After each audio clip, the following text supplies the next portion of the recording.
இது college series episode 9. இந்த எபிசோடில் இந்த 6 திங்ஸ் வந்துட்டு நீங்கள் காலேஜ் போனீங்கன்னா கண்டிப்பாக உங்களுக்கு தெரிஞ்சிருக்கணும். அட்வைஸ் பண்ணுறளவு நானும் பெரிய ஆள் கிடையாது, ஆனால் இதை நான் சொல்லி நீங்கள் அதை ஃபாலோ பண்ணிங்கன்னா நீங்கள் ஒரு நாள் என்னை தேங்க் பண்ணுவீங்க. Don't compare your self from others. மற்றவங்கள பார்த்து கம்பேர் பண்ணாதீங்க. ஒவ்வொருத்தரோட லைஃப் ஸ்டைல் வேறு வேறு மாதிரி இருக்கும். எல்லாத்துக்குமே அவங்களுக்குள்ள ஒரு இன்செக்யூரிட்டிஸ் கண்டிப்பாக இருக்கும். உலகத்தில் உலக அழகு அப்படின்னு சொல்லிட்டு யாரையுமே கடவுள் படைக்கல.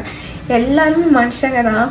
எல்லாத்தையும் கடவுள் தான் படைச்சாங்க. அதனால தயவு செஞ்சு உங்களை வந்துட்டு நீங்கள் மற்றவங்க கிட்ட கம்பேர் பண்ணவே பண்ணாதீங்க. நெக்ஸ்ட்டு சேவிங்ஸை வந்துட்டு ஃபஸ்ட் இயர்லேருந்தே தயவு செஞ்சு சேவிங்ஸுங்கிறது உங்கள் லைஃப்பில் இருக்கணும். அப்போ யூஸ் ஆகலைனாலும் கொஞ்ச நாள் கழிச்சு கண்டிப்பாக யூஸ் ஆகும். நெக்ஸ்ட்டு ஃபஸ்ட் இயர்லேருந்தே நம்மளால் முடியாது, செகண்ட் இயர் தேர்ட் இயரில் போகும்போது நீங்கள் ஏர்ன் பண்ணணும். தயவு செஞ்சு நீங்கள் ஒரு பார்ட் டைம் ஜாப் போவீங்களோ என்ன பண்ணுவீங்களோ, ஏன்னா அவங்க காலேஜில் வந்து அதுக்கு காசு இதுக்கு காசு அப்படின்னு சொல்லி கேட்பாங்க. நம்ம வந்து எப்போவுமே போய் நம்ம பேரண்ட்ஸ்டே கேட்டுட்ருக்க முடியாது. அதனால earning and saving is more important. Next உங்கள் இன்செக்யூரிட்டிஸ்னால உங்கள் காலேஜில் ஏதாவது பண்ண முடியாமல் போயிடுச்சுன்னா அது லைஃப் ஃபுல்லாக உங்களுக்கு கில்ட்டாக தான் இருக்கும். யார் என்ன சொன்னாலும் பரவாயில்ல, உங்களுக்கு பிடிச்சிருக்குன்றத ஒரே காரணத்துக்காக நீங்கள் போய் இப்போ உங்களுக்கு அது வரலைனாலும் பரவாயில்ல, நீங்கள் போய் அதை ஜாயின் பண்ணி நீங்கள் அதை வந்து கற்றுக்கலாம். காலேஜில் வந்துட்டு நிறைய கற்றுக்கிறதுக்கு இருக்குது. பெரிய புளுத்தி அதனால் நான் உங்களுக்கு சொல்கிறேன் அப்படிங்கிறதெல்லாம் கிடையாது.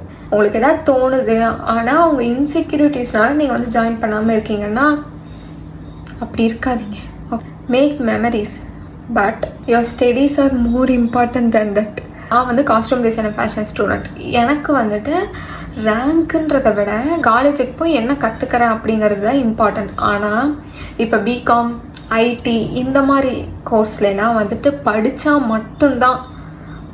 மட்டும்தான் உங்களால் வந்துட்டு பொழைக்கவே முடியும். என்ன வேணால் பண்ணுங்க, ஆனால் தயவு செஞ்சு படிங்க.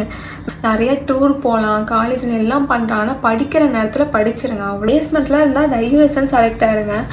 காலேஜ் முடிஞ்சு பார்த்துக்கலாம், அதுக்கப்புறம் பார்த்துக்கலாம் அப்படின்னு சொன்னால் வாய்ப்பே இல்லை. உங்களுக்கு ஃபஸ்ட் இயர்லேருந்தே பிளேஸ்மெண்ட்லாம் வருதுன்னா சூப்பர். நெக்ஸ்ட்டு காலேஜ் நீங்கள் சேர்ந்ததுக்கப்புறம் தான் உங்களுக்கு டைம் இருக்கும். கண்டென்ட் க்ரியேஷன் ஸ்டார்ட் பண்ணணும்னா ஸ்டார்ட் பண்ணுங்கள். ஏதாவது ஸ்டார்ட் பண்ணணும் ஆனால் நீங்கள் அதை பண்ணாமல் இருக்கீங்க அப்படின்னா தயவு செஞ்சு பண்ணுங்கள். ஆனால் டைம் வரும் அப்படின்னு சொல்லி வெயிட் பண்ணாதீங்க. காலேஜ் லைஃப்பில் தான் நீங்கள் நிஜமாலுமே ரொம்ப ஃப்ரீயாக இருப்பீங்க. உங்களுக்கு கண்டென்ட் க்ரியேஷன் ஸ்டார்ட் பண்ணோம் ஆனால் என்கிட்ட ட்ரைபாட் கிடையாது, என்கிட்ட வந்துட்டு மைக் கிடையாது, என்கிட்ட நல்ல ஃபோன் கிடையாது, இப்படிலாம் நினச்சிட்டு இருந்தீங்கன்னா ஒன்றுமே முடியாது. நம்ம ஐடியா ஃபாலோ பண்ணாமல் இருக்கீங்கன்னா மறக்காம ஃபாலோ பண்ணி வச்சுக்கோங்க. இந்த மாதிரி நிறைய வீடியோஸ் வந்துட்டே இருக்குது.